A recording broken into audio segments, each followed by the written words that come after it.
साल 2013 दिल्ली का Indira Gandhi indoor stadium 14,000 लोगों से खचाखच भरा हुआ था। सरप्राइजिंगली ये लोग यहाँ किसी सिंगर या बॉलीवुड स्टार के लिए नहीं आए थे, बल्कि ये लोग यहाँ मैथ्स पढ़ने आए थे और इन्हें पढ़ाने वाले टीचर थे बायजू रविंद्रन, एक ऐसे करिश्मेटिक टीचर जिन्होंने टीचिंग के आर्ट को मास्टर कर लिया था। फ्यूचर में रविंद्रन अपनी इसी मास्टरी के बेस पे इंडिया की सबसे बड़ी एडटेक कंपनी बायजूस बनाने वाले थे और सैडली खुद अपनी आंखों के सामने उसी कंपनी का डाउनफॉल भी देखने वाले थे।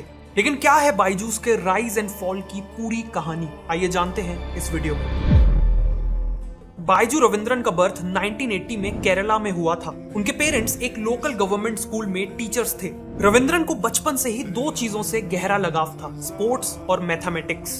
80s और 90s की हर इंडियन मिडिल क्लास फैमिली की तरह उनकी फैमिली ने भी उन्हें दो करियर चॉइसेस दी, डॉक्टर या इंजीनियर। रविंद्रन ने इंजीनियरिंग चुनी। ईयर 2000 में उन्होंने इंजीनियरिंग कंप्लीट की और 2001 में एक शिपिंग फर्म में नौकरी करने लगे। लेकिन 2 साल बाद कुछ ऐसा हुआ जिसने रविंद्रन की लाइफ को एक नया डायरेक्शन दिया। उनके कुछ फ्रेंड्स IIMs में एडमिशन लेने के लिए कैट एग्जाम को क्रैक करना चाहते थे और इसके लिए उन्होंने रविंद्रन की हेल्प मांगी। न केवल रविंद्रन ने अपने दोस्तों को पढ़ाया पर साथ ही साथ खुद भी कैट एग्जाम दे दिया। 12 में से 4 दोस्तों ने कैट तो क्लियर कर ही लिया, साथ में रविंद्रन ने भी कैट में स्कोर किए पूरे 100 परसेंटाइल। लेकिन उन्होंने कोई भी IIM ज्वाइन नहीं किया और अपनी जॉब कंटिन्यू रखी। 2005 में उन्होंने फिर से कैट एग्जाम दिया और फिर से 100 परसेंटाइल स्कोर किए, जिसके बाद बायजू रविंद्रन चारों तरफ कैट टॉपर के नाम से पॉपुलर हो गए और उनसे पढ़ने के लिए स्टूडेंट्स की लाइन लग गई। कुछ ही टाइम में रविंद्रन को रियलाइज हो गया कि उन्हें टीचिंग बहुत पसंद है और वो अपनी पूरी लाइफ यही करना चाहते हैं। 2006 में उन्होंने एक छोटी सी क्लास से शुरुआत की,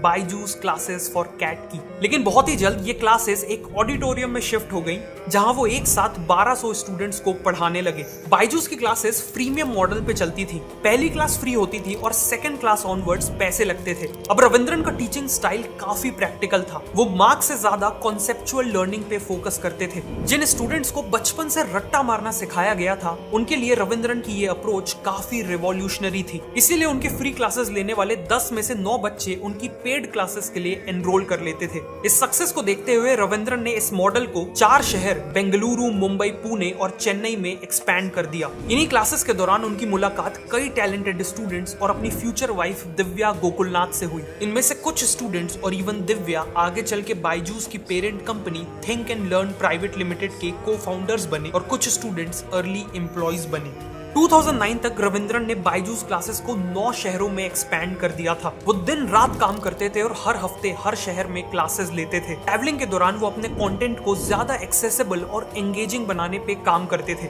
उनकी हर क्लास में स्टूडेंट्स इतने ज्यादा होते थे कि वहां डाउट्स पूछना पॉसिबल नहीं था। इसीलिए रविंद्रन ने अपने कंटेंट को इस तरह डिजाइन किया था कि स्टूडेंट के हर पॉसिबल डाउट का आंसर उसे पहले ही मिल जाए। उनकी कड़ी मेहनत के कारण देखते ही देखते बायजूस क्लासेस की डिमांड कई और शहरों से आने लगी। लेकिन रविंद्रन के लिए इन सभी शहरों में फिजिकली प्रेजेंट होना पॉसिबल नहीं था और वो 24/7 काम करके थक भी चुके थे और इसीलिए रविंद्रन ने बायजूस को डिजिटाइज करने का फैसला लिया। 2009 में उन्होंने VSAT यानी वेरी स्मॉल अपर्चर टर्मिनल नाम की satellite based broadcasting technology use की और अपने लेक्चर्स को 45 सिटीज में ब्रॉडकास्ट किया। इस टेक्नोलॉजी शिफ्ट के साथ वो एक बहुत बड़ी एडटेक कंपनी की नींव रख चुके थे।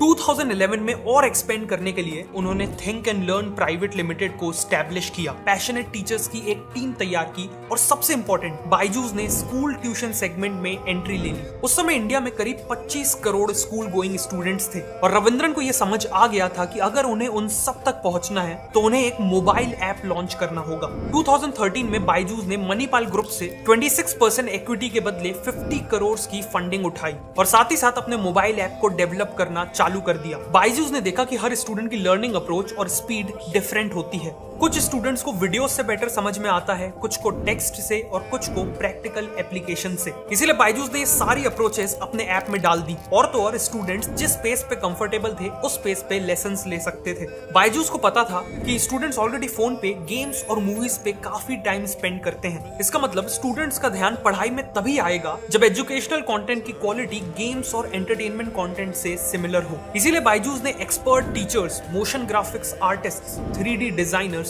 और इवन प्रोफेशनल म्यूजिशियंस को हायर किया अपने कंटेंट को नेक्स्ट लेवल पे ले जाने के लिए। करोड़ों की इन्वेस्टमेंट और सालों की मेहनत के बाद फाइनली 2015 में लॉन्च हुआ the Byju's learning app. App के अलावा बायजूस टैबलेट्स और SD कार्ड्स में भी प्री लोडेड कोर्सेज सेल करता था। इन दोनों ही प्रोडक्ट्स के लॉन्च होते ही कस्टमर्स ने बहुत अच्छा रिस्पॉन्स दिया और इसे देखते हुए जून 2015 में सिकोया ने बायजूस में $25 मिलियन लगाए और 2016 में मार्क ज़करबर्ग की ऑर्गेनाइजेशन ने $50 मिलियन इन्वेस्ट किए। करोड़ों की फंडिंग के बाद बायजूस का अब केवल एक एम था, सेल्स। बायजूस ने कई 100 फ्रेश इंजीनियरिंग ग्रेजुएट्स को हायर किया और एक एग्रेसिव सेल्स टीम बनाई। इनकी सेल्स प्रोसेस काफी क्लेवर थी। इसकी शुरुआत होती थी बायजूस के टीवी एड से। पेरेंट्स बायजूस का एड देखते थे और बायजूस का ऐप डाउनलोड कर लेते थे। उसके कुछ दिन बाद बायजूस का एक सेल्समैन उन्हें कॉल करता था और उनके साथ एक in person counselling session book कर लेता था। काउंसलिंग सेशन के दौरान सेल्समैन सबसे पहले बच्चे से उसके इंटरेस्ट्स और एम्बिशंस के बारे में पूछ के